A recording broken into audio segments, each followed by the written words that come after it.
this episode of 305 Vox Populi here in the town of Miami Lakes. I'm Mayor Manny Cid. We got a great guest today. We have one of the founders of our community, the founders of the town of Miami Lakes when we incorporated, Robert Meador. How you doing, Rob? Hey, Mayor. It's a pleasure to be here. Thanks for the invite. I'm really excited to be here in my hometown. I appreciate you coming on. I want to thank some of our sponsors. We're powered by Miami Lakes AutoMall. Shout out to Fred. He gave us the seed money for this program. They're located at 16600 Northwest 57th Avenue, Miami Lakes. Their phone number is 305-455-3510. What do you think about this mural? Did you ever think you see a mayor's office in Miami Lakes with a type of mural like this? I like what you've done with the place, the creativity, and thinking. You're a thinker outside the box. You always have been. And that's what's so great about your leadership here in the town. I appreciate it, Bob. Local artist Grisel Gajano, she is a school counselor during the day, but she also paints these types of murals at night. She does a great job. You can text her at 786-353-8608. Our food sponsor today is Vicky Bakery of Miami Lakes. Shout out to the Kale family. They do a phenomenal job. I think they brought pastelito, croquetas, a bunch of good Cuban pastries and stuff, right? What else? They brought, I saw a couple other things out there. What else? Sandwiches and stuff. Wow. They went all out. So thank you. Shout out to them. They're located at 13925 Northwest 67th Avenue here in the town of Miami Lakes. Their phone number is 305-827-2223. Bob, one of the cool things about this podcast is that it's managed and produced by a local high school, by Madder Lakes Broadcasting. These are the teachers right here. You have the lead teacher, Ariel. You have Lou Perez, you have Albertico. These folks do a great job. They have 90 kids in the program. I think they're going to go up to like 150 next year. They got to hire some more folks. It's become so popular. But it's not only the podcast, it's teaching them real life skills. I mean, these folks actually broadcast all the sports games. And they have like the ticker, like ESPN. So all the other schools, what's happening now is that all these other schools are getting jealous of what they got. And now they see, they're like, wait a second, Madder Lakes is doing, how do we do it? So kudos to them for creating something, right? Having a vision, creating something, and taking it to a point where now these kids are putting it in their resume. Michael was one of the founders, and I think he's going to Parsons this upcoming year. So, it only goes to show you what they're learning and how they're using those skills to advance their careers. But to you, you were the first member of the Miami Lakes Council that was raised here, right? And that makes a big impact. Because I was raised here. I think I'm the second one that was actually raised here, right? Now you have more. You have Luis Collazo, you have Josh Diegues, folks that were raised here, that played at the Optimus Park, that grew up here in our community. But having that perspective and being raised here in our community, you showed me the deed. By the way, when they bought the Meadors bought their house in 1964, their mortgage was $111 for an amazing house here in the town of Miami. I think today that house is probably worth $800,000. Yes, it's well into the six figures, yeah, for sure. So it goes to show you how things change, but that value is because of folks like you that set that foundation. So what's your why? Why did you go from being raised here, living on Lake Candlewood Court, which is one of the first blocks in the entire town, to serving in our community and founding the town of Miami Lakes? Well, thank you, Mayor, for the question. I think it's all about role models. And my father passed away when I was young, and my mom always was in public service and instilled that in my sister and I. I have a younger sister, Pamela. We're 3 years apart. She lives up in Boca. So it's the role models in the public service through the church, the community. The Optimist Club played a big role in replacing my father when he passed away, being involved in the baseball program there and coaching and high school. And the community. The Miami Lakes. Did Jim Hamilton coach you? He did not. Okay, because we had him on a couple weeks ago, and how's he doing? Good. He's doing great. And Roz, their legacy here, as you know. Yep. And so they're some of the original too. But it's all about role models and public service, and just instilled in me throughout school when I was on the patrol at Miami Lakes Elementary. I had the honor of being on that school patrol. That's part of public service. I was in the first graduating class of Miami Lakes Elementary, which is now Miami Lakes K through 8. Wow. So as a kid growing up in Miami Lakes, I'm very appreciative of the city of Hialeah. I want to give a shout out to the city because we didn't have an organized Optimist Club. I played my youth sports at Sparks Park and other areas in Hialeah in their soccer program. And before the Miami Lakes Optimist Park, the town of Miami Lakes Optimist Park, when Governor Ruben Askew cut the ribbon back in the early 70s, 71 or 73, and opened up that multi-purpose field. Prior to that, the Optimist Club, as you know, I've shared with you in the past, and maybe our listeners are not aware of, is all our sports, the football program and the baseball program was done at the Miami Lakes Elementary School. They had one field. It's now the K through 8. Played football there, and that PE field is where the Optimist Club started back in 1969. We heard an announcement in school, came home and asked my parents, hey, could I sign up? They encouraged it, and the rest is history. So, and the public service part of it. So that transferred into when I met my wife. My wife was very active in the junior league. She was worked in the state legislature, just like you did. I didn't know that. Yes, back in college, she went to Florida State, and she worked for legislatures there. So the public service there, I met a wife that was really the example. And she was very supportive, and she's my rock. She's always been my rock. I'm blessed to have Dottie as my wife. And her family, too, was in a way a founding member here. Just to share a little bit with your audience, her family business, her maiden name is Capoletti, and they worked in conjunction with the Graham companies and helped develop Miami Lakes, which was called Sengray back in the day. As you know, the audience may not know, which stood for Senator Graham. Captain Ernest Graham had a vision, and they started in the early 60s. Dottie's father dug the lakes, put in the infrastructure, put in the water and the sewer, and had that relationship with the Grahams, helped him go in business and helped develop our community.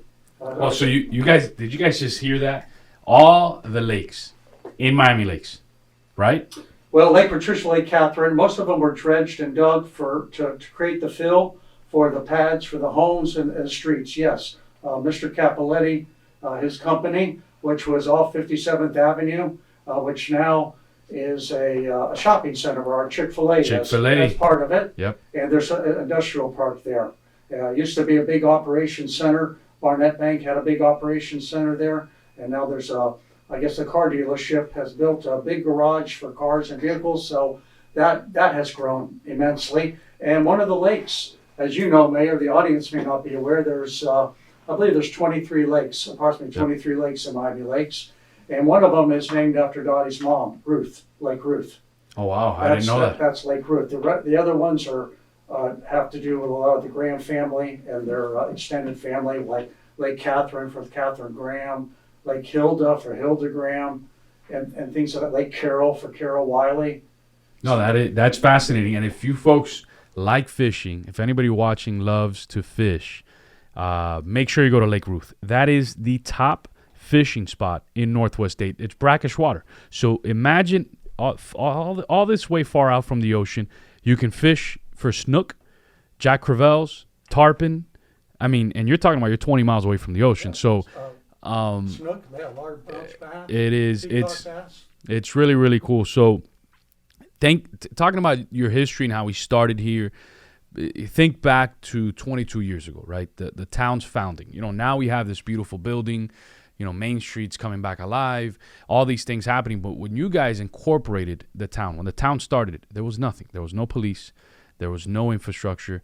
There was no place, no building department, no nothing. How did you guys start that? Like where did this all, grow up out of? Because now I get to do a lot of cool stuff every day here at the pod, but you guys didn't even have an office when you started.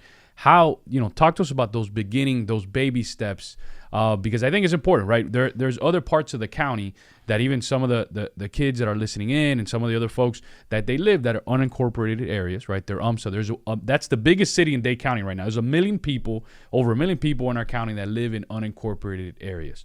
So all those people listening that might live in those unincorporated areas that are having those conversations on how to start cities, you did it. I mean, so talk to us about those first days of getting elected, and you walk in and you're like, there's nothing here. I mean, what do we do? How do we start this? So if you want to share some of that. Well, we had a lot of help. To incorporate, you need a lot of help. You need the county. to grant their blessing and the boundaries. At the time, Miami Lakes was not in the beginning stages. There's other communities that were incorporating, and the county didn't want to just have pockets and then have somebody left out. So they got caught up in that, and then they managed that better as Miami Lakes came on board, so that we didn't have some empty pockets.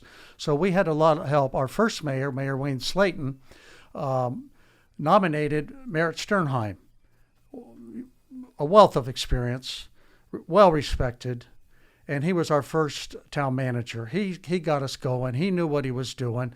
And Weiss Sirota, our town attorney, municipal attorneys, they were the town with us and helped us. They were experts in that area, and they really got us off the ground.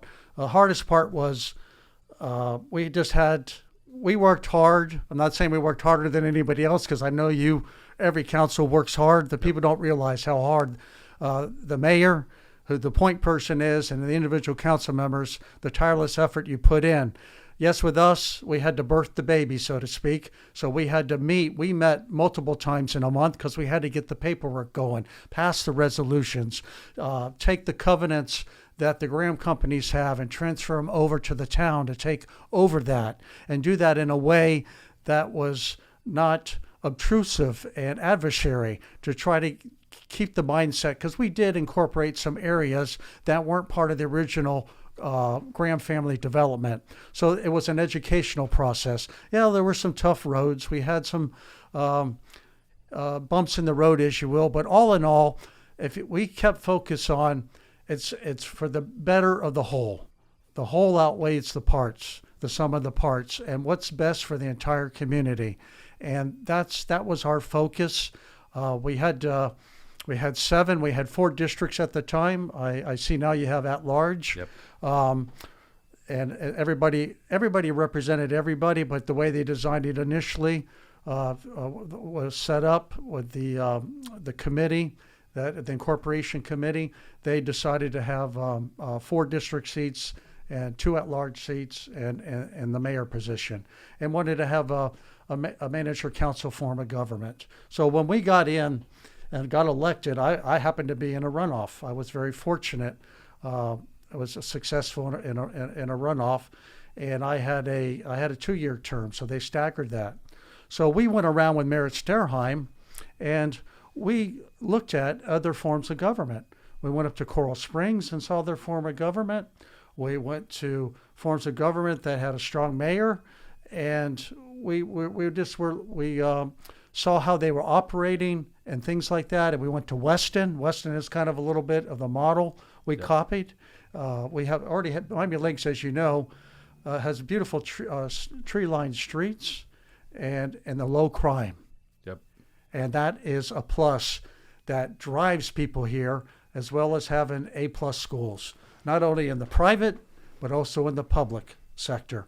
It is a true diamond in the rough here in Miami Lakes. Don, you're right when you hit it on the head in regards to Weston, right? They are, in my view, right, they're the ideal government in South Florida.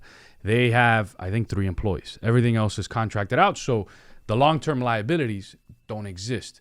And I appreciate you guys for starting that off here, because we're that model, not to their extent. I wish we would have been a lot leaner, but it's not because you guys. It's just in the past maybe 4 or 5 years you've seen more of hiring.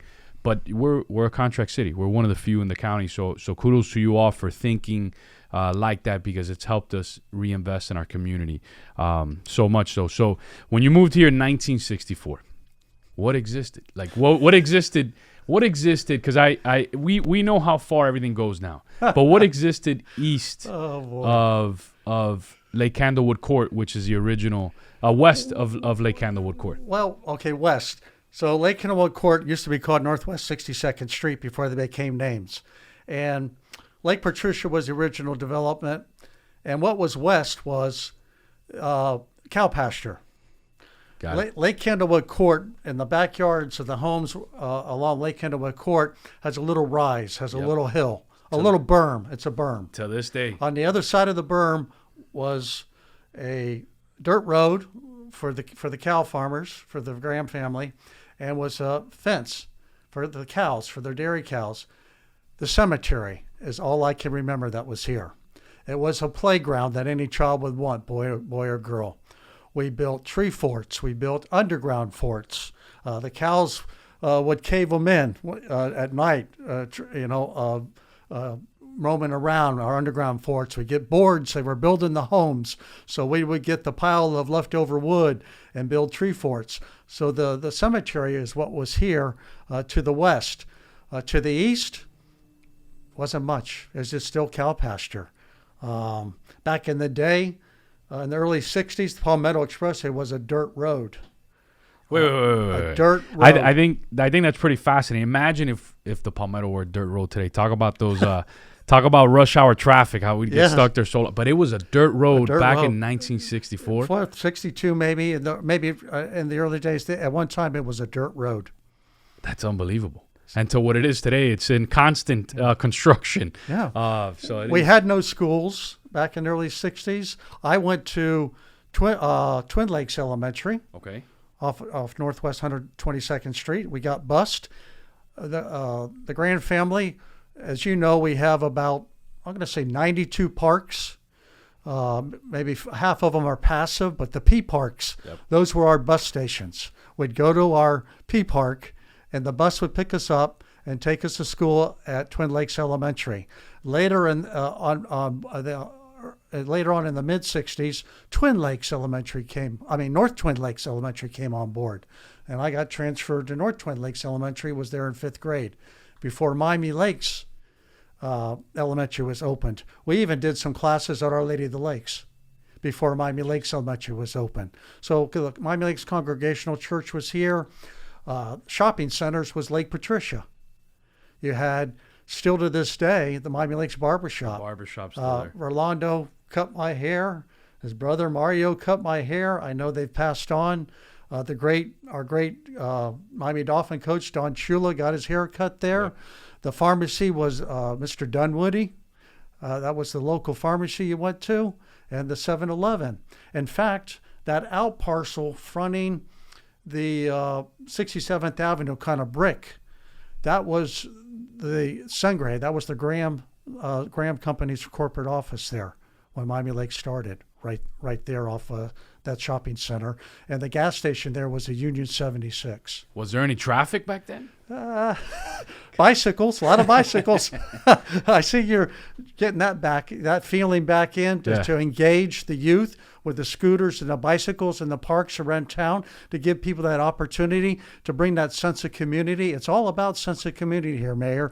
You get it. The council get it. Every council has gotten it. It's that sense of community. I walk to school. I don't know how many kids are walking to school. Not many. Much. I think at the Cade Center there's still a good amount, but there's not many schools. I mean, you don't see. And I think what's interesting is because most of the Midwest in the U.S., one of the reasons why they don't have major traffic everybody takes the bus. I mean, my wife's from the Midwest, so she goes, everybody took the bus. So it's interesting. Back then, where today barely anybody takes the bus. I mean, and I think that creates more of that traffic congestion. So imagine if everybody took the bus nowadays.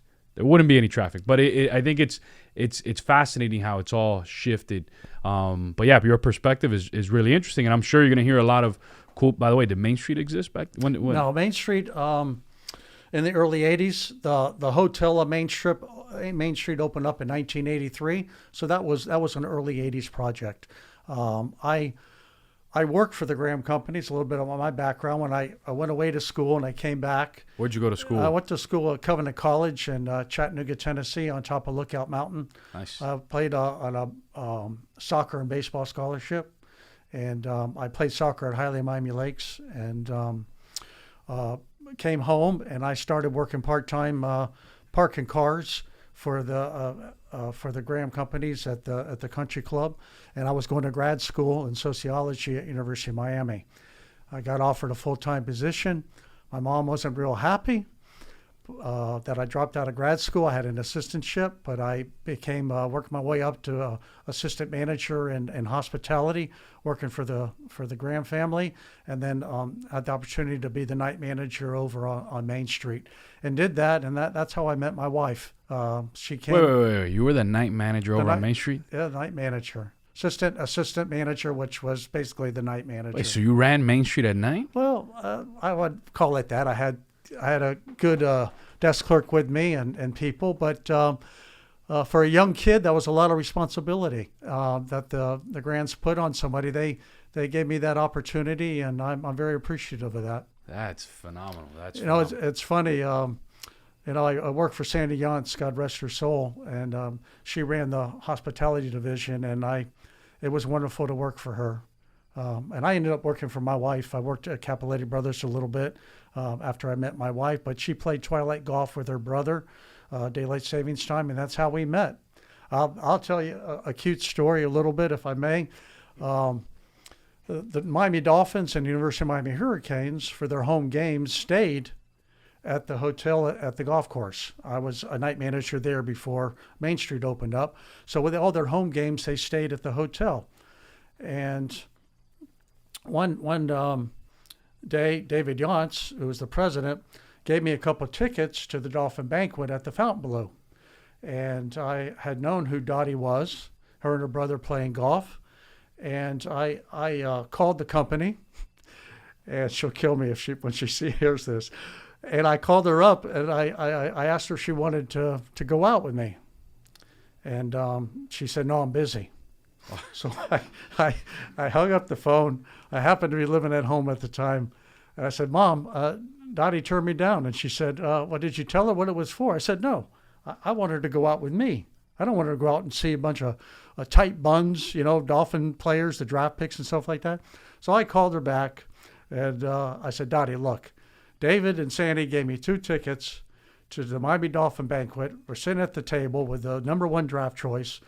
And do you want to go?" "Oh, I'll go. And the rest is history. So that's awesome. So anyway. By the way, Dottie makes the best brownies in the world. So I should have had asked you for some to bring to the kids. But I'll bring some for your next podcast. All right, we'll make it happen. We'll make it happen.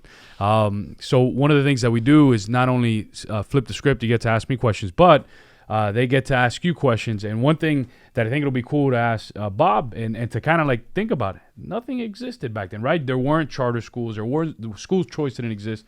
A lot of the things that we enjoy today, how the world changes, right? So what do you guys got? I have one while you guys think about it. I have one. I've been wanting to ask this question for a while, and I feel like you're the best person for it.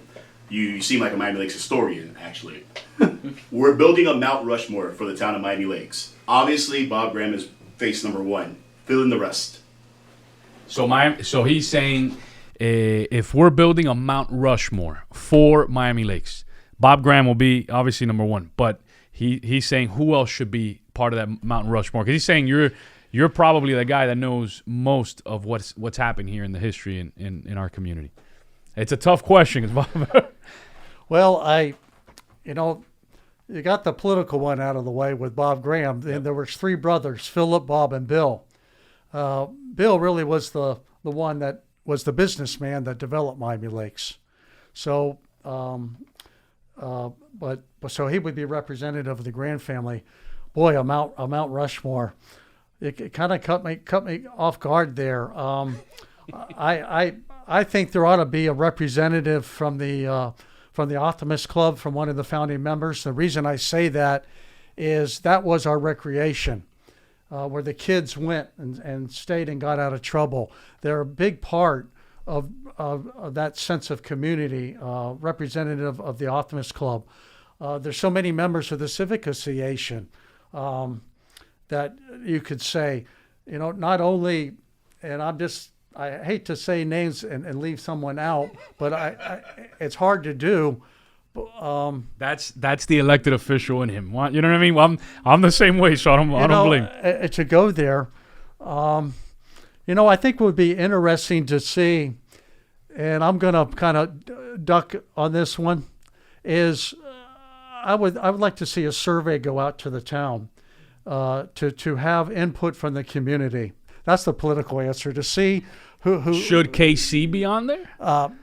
Without question. Yeah, because I think he took us. I think Don Shula should be on it. Okay, so look, we got one more to go. We got Bob Graham, KC, Don Shula. All right, the last one, should that be the survey question? Yes. All right. Sorry, we got with that one. But yeah, KC, he was on the podcast before. Yeah, he definitely put on the map worldwide, right? So like when he was a number one band in the world in the 70s, I mean, he lived here, so it was.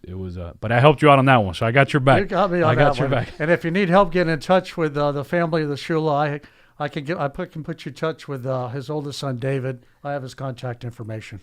That's a future guest? I think David's still an NFL coach. He coaches Dartmouth. His brother Michael, I think, is still an NFL coach. But David he went to Dartmouth, and then he's back as a coach at Dartmouth. Got it. Interesting. Any other questions you got for Bob? Any of you guys hang out on Main Street? What has been the most impressive product that you've seen out of Miami Lakes since you saw it empty, and now what do you walk around that you're like, I can't believe this is here? Yeah. So from 1964 to 2022, what is the one thing that happened that you can say I can't believe, like, this is unbelievable, like that it occurred, right? That looking back all those years, you're like, I'm seeing it today that I can't believe that. It's a people answer. When my mom and dad bought in 64, they were one of the first 100 families that moved into Miami Lakes. And that sense of community that started, neighbor, saying hello to neighbor, meeting at the P parks, that's how you meet other neighbors when you're raising a family and have young kids. I'm sure you did it yourself, Mayor. Your wife, while you're working, took the stroller, took the kids in the afternoons before dinner to go to the P parks to play on the swing set or the slides, and other moms and dads come, and that's how you meet people.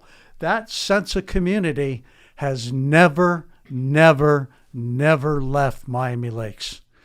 People are friendly. They say hello. I drive down the road. I'm a waver. You go to North Carolina, people wave. People still wave here in Miami Lakes when you go buy in a car. I think it's unique. It's unlike any other part of Miami-Dade County. It is really special. I'm not blowing smoke here. It's a real deal. This sense of community. My teachers lived here through elementary, high school, and I still, my roots, even though my wife had our empty nesters and moved away, my roots, my foundation is here, and I come back, and it's just a warm and fuzzy feeling. No, it is true. One of the things I get used to, especially when I leave the town, and I'm so used to doing it now. Like I was at Versailles for an event last Friday. I'm so used to, like, if somebody makes eye contact with me, I'm like, hey, how you doing? But once in a while, like, especially if I'm out of Miami Lakes, people are looking at me like, God, you don't even know me. What are you talking? Yeah. But it is interesting. So, Bob, one of the things that they added onto the script a while back was that we turned the script around, right? You get to ask me some questions. So you got anything you want to ask me? Anything you got for me? Sure. I know the town has a strategic plan. I know you have some things you'd like to get done before you're either termed out in office and have things on the plate that left undone. I'd like to ask you, so the people don't know, since you have an experience. When I was on the council, we would go to Dade Days and Miami-Dade County Days, and we would be asking our state representatives and our state senators for money to bring back home the bacon. I met Mayor Cid when I was going to Tallahassee in Dade Days. He was in the legislature working for a state rep and a paid position, and so he had juggling that with appointments and things like that. And I think it'd be good for the audience to know how, if you could just spend a brief moment on that, of how it gets worked through Tallahassee with the appropriations and all these cities coming and want a chunk of the bacon, and how, since you knew firsthand without breaching any confidences or fiduciaries, how that gets done for everybody pulling at the state legislature and the state senators. You were on the inside. Yep. You're an insider. I was an outsider. I went up there and, this is what we want, but you were on the inside. Could you share with us a little bit about that? Yeah, so it's an interesting process. There's 120 representatives, 40 senators, and everybody has their priorities. But the reality is, and it goes back to people, you got to make relationships with the other state reps, with the other state senators, with staff.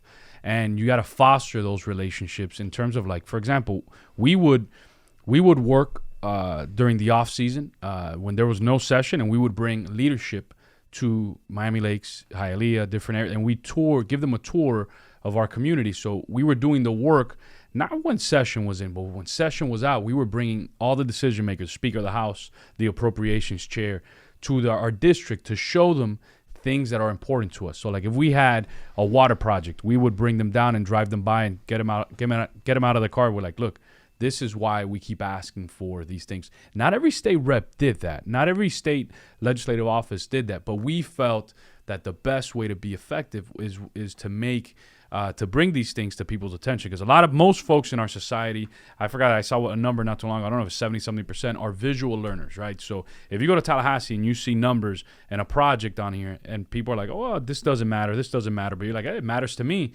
But we felt that having that visual aspect was important. So when it came time to ask for the money 6 months later during the session, it was easy for us because we created those relationships. The same way they helped us, we would help them as well. So if they had a project up in Pensacola that was important, I mean, we went to bat for them as well because we knew that they were going to support our project here locally. And that was important to make sure that everybody worked together, because I always felt that the worst legislators were those that would silo themselves and say, well, I don't care about any other parts of the state. I only care about this, and this is all I'm going to do. And I go, yeah, that's great. You might get some press, but you're going to be ineffective and you're going to hurt your residents along the way because you're not going to be able to deliver anything. So we made sure that not only did we want people to understand our issues, we made sure that we understood their issues so we can all work in unison. So, yeah, if there was a project that was important here in Miami Lakes, and there was a project that was important in Pensacola, in Jacksonville, in Central Florida, I mean, we all worked in unison. So that helped us be effective. But I can tell you, I saw a lot of ineffective legislators up there because they would silo themselves and they would get into fights with everybody. They didn't care what happened in other parts of the state. And that's not the way to do it. You got elected not only to represent your district, but to help out an entire state. The same thing's happening now in Washington, right? You see all these congressmen and congresswomen, Democrats and Republicans on Fox News, CNN, MSNBC. Those, more than likely, the ones that are screaming are the most ineffective members of Congress. They don't get anything done, but what they do is they're lightning rods for these types of issues. Got anything else for? Yeah, I want to ask you, obviously public service is in my blood, it's in your blood. Anyone that runs, it's about helping improve people's lives and doing all that you can do with the resources you have in government to improve people's lives. Tell me a little bit about the impact it's had on your family, on your wife and your children. I had 2 children. I were very small when I was in office. My wife, very supporter. What kind of impact has it had on your children growing up and seeing their father, not to take away from the first lady either of the town, and seeing you and you as mayor and from the town council to mayor, what kind of impact has that had on them and their growth as a child? So what's great about being mayor and owning a business here is that I'm always within the town boundaries, right? So I'm with my kids all the time. My schedule as mayor revolves around their schedule, right? So it's not vice versa. So if they have a flag football game and I have a meeting, that my meeting's going to go before the flag football game or after the flag football game. And that's one of the things that local government kind of affords that. But I want to make sure that there's a balance, right? And I think one of the ways to be effective is to balance your family's priorities as well, right? Because we made a commitment to serve 33,000 people. There's a state representative, Vance Lupus. He just announced that he is retiring from the state legislature. Probably one of the better representatives in Tallahassee. Was very effective, but he served 4 years, and he said, look, this is having a tremendous toll on my family. My family comes first. So he's stepping down. He's saying, look, I'm not running for re-election anymore, and I'm moving forward. So one of the reasons I don't run for state legislature or something like that is because I wouldn't want to be away from my family that much, right? It months out of the year. I don't think it's fair, but it has definitely had a positive impact because they get to see public service in a real light, and how you can improve people's lives. But at the same time, you could ask Joseph, my entire schedule revolves around their schedule. I do everything I need to do as mayor, and I go everywhere I need to go. But there are things that I haven't done. I could have been maybe the president of the Florida League of Cities or the president of Miami-Dade League of Cities, and that would have been great. But I had to make a choice, right? Am I going to coach their teams, or am I going to do these things? Or am I going to focus on just being mayor locally within the boundaries, or and balancing that out? So yeah, it's been a great process. But I can tell you, I mean, that's one of the reasons I don't run for an office like that, is because we would sort of have to, kind of walk away from some of our duties, which I wouldn't want to do. But one of the things, Bob, and I know as we wrap up. Let me get one quick question here.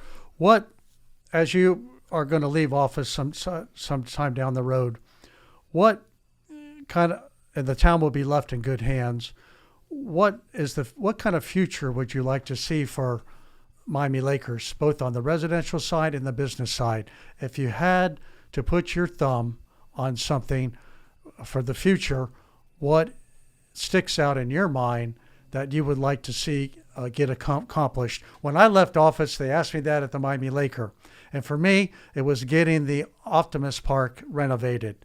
That has yet to happen. I know you're working hard on it and trying to educate the public. But putting that aside, for the future of Miami Lakes, is there anything that you can share or would like to share as far as the future going forward, or if there's something different? It's a wide open question. I'd like to know how you see the future. Listen, I know we're doing well as a city when most of the phone calls I get are about a tree root breaking a sidewalk, or a light, one of the thousands of lights that we manage. One of them is out and we have to go fix it. So I want to make sure that in the future that those are still the conversations that we're having, right? Because when I travel, recently I've been able to travel the nation for different things. I went to Oklahoma City about a year and a half ago, and I remember listening to all these other mayors. I mean, you're talking about opioid crisis. You're talking about one of them had major border. They were on a border between them and Mexico, and they were talking about the challenges they were having. You had another part of the country that their business sector was disappearing. Nobody was moving in. The city was falling apart. So as long as for the future, as long as the conversations are things like that, that's how you know, that's the pulse.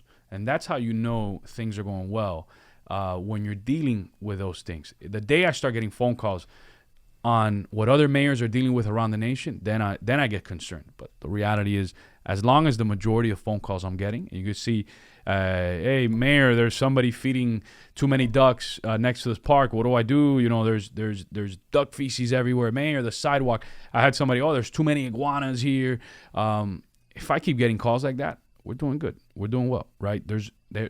We ain't got no problems. So I just want, my vision for the future is that as long as we keep having those conversations, as that being those primary issues, right? We know transportation is always going to be one, but those primary, we're doing good. We're doing good. But I know as we wrap up, something from you, some final statements, but more importantly, something inspirational, motivational that you can leave off for these kids, some words of motivation and inspiration to them. I'd have to say persistence has been a key in my being. I'm a person of faith, so being honest.